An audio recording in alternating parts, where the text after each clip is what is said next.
Então, mês passado eu fui para Portugal, né, para passar umas semanas ali e muita coisa me foi revelada, né, pela minha experiência e acabei aprendendo várias coisas, desconstruindo vários preconceitos também que eu tinha.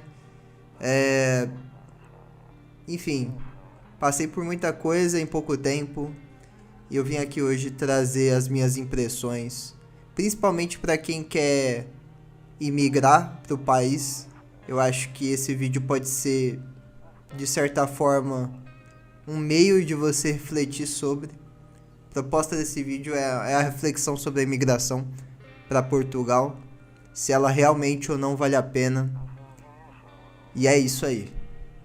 Bom, chegando lá, eu acho que a atmosfera do país ela já é uma atmosfera diferente, é uma atmosfera um pouco mais despretensiosa, no sentido de que as pessoas andando na rua não estão tão preocupadas com a própria segurança quanto aqui no Brasil. Evidentemente que isso se dá pelo pessoal, né, ter uma segurança acima da média comparação aos países aqui sul-americanos. E acaba que, pô, as pessoas têm o espaço, né, para outros tipos de preocupação na vida delas, né? Aqui no Brasil a gente tem as nossas preocupações e também se a gente vai voltar seguro para casa, né? Então acho que isso já pode botar na lista de vantagens que Portugal e outros países europeus oferecem. Claro que nenhum país é totalmente seguro. Você tem os problemas de Portugal também de segurança. Existe as gangues, locais um pouco mais perigosos. Mas eu imagino que para quem convive isso diariamente no Brasil, não deve ser um problema, né? É só tomar cuidado do mesmo jeito. Em alguns momentos você não precisa ser tão paranoico assim de achar que qualquer um na rua vai te roubar. Que pelo menos é o jeito que eu vejo as coisas aqui no país. E eu senti um pouquinho mais de conforto lá em Portugal, né? O mesmo conforto que eu senti quando eu fui pro Canadá também. De você, por exemplo, poder andar 1 da manhã na rua e saber que, tipo, muito provavelmente você não vai ser assaltado. As chances são menores do que aqui no Brasil. Mas é bom sempre tomar cuidado, né? Quando sair na rua à noite. Transportes públicos, né? Os transportes públicos de Portugal eu gostei também. Eu diria que o nosso metrô em São Paulo ele é melhor do que o de Portugal em relação ao metrô em si e a usabilidade do metrô. Então, o metrô de São Paulo ele tem uns indicadores, né? Ele mostra piscando em qual estação você tá. E lá em Portugal e em outros países também, você tem que meio que ficar prestando atenção em qual estação você parou e qual que é a próxima, meio que olhando o mapinha que tem no topo direito e esquerdo do vagão, né, do trem ou do metrô que você está. Então eu acho que em questão de usabilidade, o metrô de São Paulo ele ainda é superior. Porém, eu acho que o jeito de lidar com o metrô lá em Portugal e também o preço, ele é mais acessível para as pessoas por lá do que por aqui, né? Aqui a gente paga 5, 6 reais um ticket de ida e lá é um e pouco na moeda deles, né? Se você usar aqueles cartãozinhos zapping, né, com modo zapping, que é só aproximar. Inclusive eu achei meio bizarro o cartão ser de papel e você conseguir aproximar e aceitar. Deve ter alguma tecnologia que eu não tô por dentro que funciona com esses cartãozinhos que parecem de papel. Mas enfim. Os ônibus são excelentes, assim, não tive problema nenhum com ônibus. Você consegue tranquilamente andar e se localizar utilizando o Google Maps. Se você estiver meio perdido para onde ir e como ir, o Google Maps ele já ajuda bastante. A cidade em si ela é bem integrada com o Google Maps, horários de ônibus e outras coisas assim.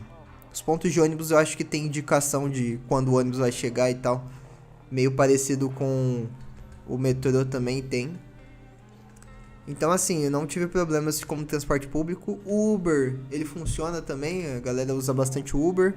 A galera também acaba usando o Bolt também, que parece um Uber. Eu não cheguei a usar, eu baixei o aplicativo, mas eu achei melhor usar o Uber porque era um aplicativo que eu ainda tinha mais familiaridade. E esses apps são bons, sim, mas eu acho que é uma melhor opção para quando você precisa ir para lugares muito específicos, tipo aeroportos ou algum ponto específico da cidade, que você precisa chegar num horário X e você não sabe se vai ter problema ou não no transporte público. Então é sempre uma boa opção você ter o aplicativo ali no celular. Falando sobre a parte financeira, eu acho que foi o impacto maior que eu tive nessa viagem, além de outras coisas. Seguinte, a maior diferença que eu achei foi como as pessoas tratam o próprio salário mínimo nesse país. Digamos que, por exemplo, eu fale que, vou imigrar para Portugal e o meu salário vai ser o salário mínimo de Portugal. Muita gente aqui do Brasil vai falar, você vai passar fome, vai morar na rua, vai passar muita dificuldade. E não é bem, se você botar na ponta do lápis, não é bem o que acontece. Claro que se você ganhar mais, você vai ter um certo conforto. Porém, um salário mínimo lá e um salário mínimo aqui tem pesos diferentes. Eu gosto de botar dessa forma. O que seria isso? O fator maior é o poder de compra, né? Vocês podem pesquisar sobre como funciona o poder de compra e quais são as diferenças de países que têm poderes de compra maior ou menor. Porém, o poder de compra de países europeus ele é um pouco superior ao nosso, né? Visto que nossa moeda é desvalorizada. Então, por exemplo, nosso salário mínimo é 1.200, que seja, vamos arredondar para 1.200. E lá, imagina que lá é 1.200 também, em Portugal. Eu não sei quantos são os valores exatamente. Mas vamos colocar nessa patamar que a gente receba 1.200 aqui no Brasil e lá em Portugal 1.200 euros. Com 1.200 euros lá, você consegue pagar um aluguel, fazer as compras do mês. Isso para uma pessoa solteira, tá? Tô colocando uma pessoa solteira morando sozinha. Paga o aluguel de 500, 600 reais. Euros, perdão. Vai gastar uns 500 euros de alimentação. Faz um pacotinho de transporte público. Deve sobrar uns 100 euros ali no fim do mês. Se você só colocar as necessidades básicas ali. E realmente, né? Eu acho que a proposta do salário mínimo é recebimento de um valor que é o mínimo para você viver durante um mês. E você vê que hoje no Brasil não é o que acontece, né? Hoje, por exemplo, uma pessoa que mora em São Paulo com salário mínimo, ela passa extremas dificuldades, um aluguel digno, né? Um aluguel digno, não tô falando nada exuberante, nem nada muito chique. Um aluguel digno, você vai pagar bem acima do salário mínimo. Não bem acima, mas superior ao salário mínimo. Que, sei lá, um aluguel de 1.500 reais hoje no Brasil, eu acho que é o suficiente para uma pessoa solteira. Mas dependendo da localidade você nem encontre, tá? Principalmente São Paulo capital, os aluguéis são superiores a 2.000 com facilidade. Então, capitais, lugares bem localizados, tudo isso influencia. E eu acho que a vantagem de você não estar ganhando bem no Brasil e se mudar para um país desse é que com o salário mínimo você vai conseguir acesso a coisas que você não tinha acesso antes. Então, acho que esse é o grande diferencial de se você for parar para pensar e falar assim, nossa, tô mal aqui no Brasil, eu poderia ir para lá? Tem que avaliar essa questão. Fora, né, coisas interpessoais ali que você também tem que botar na balança.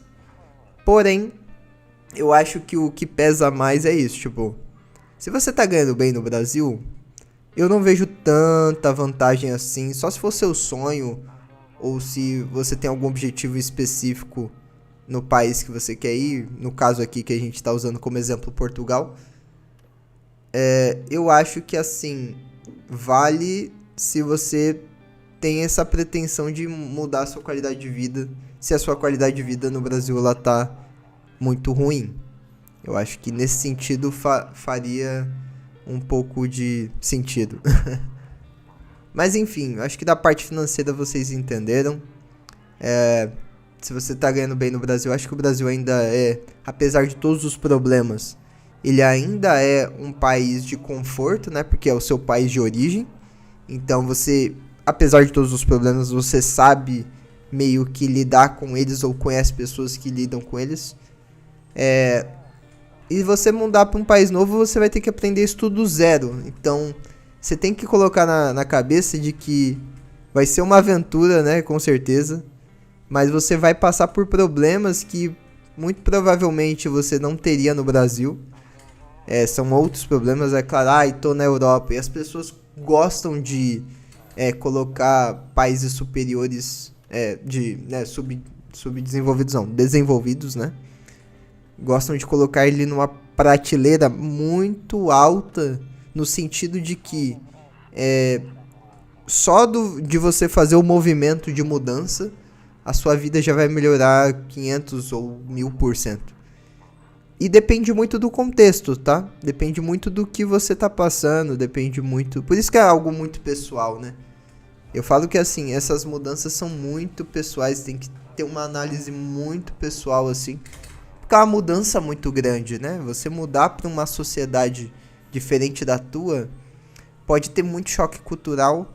E aí eu já vou entrar no último tópico que eu queria falar rapidamente, que eu me surpreendi com o povo português, porque, né, eles têm a fama de serem ríspidos e grossos e tal, e ok, isso acontece, parece ser deles mesmo.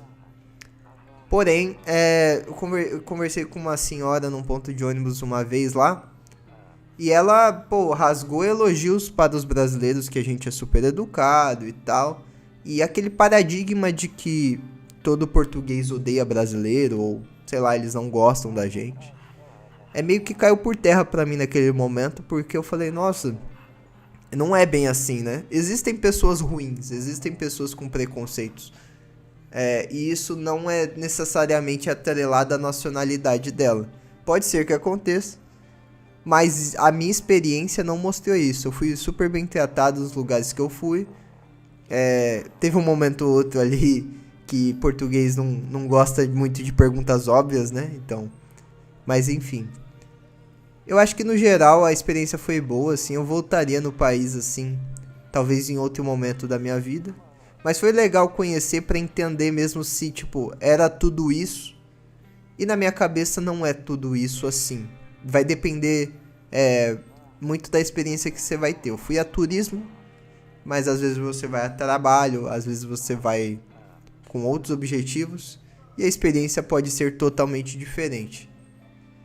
Então, era isso. Eu queria deixar aqui a minha visão. Foi muito bom, visitei Sintra, Porto, Lisboa, ótimos lugares, recomendo aí bastante para quem estiver querendo conhecer o país.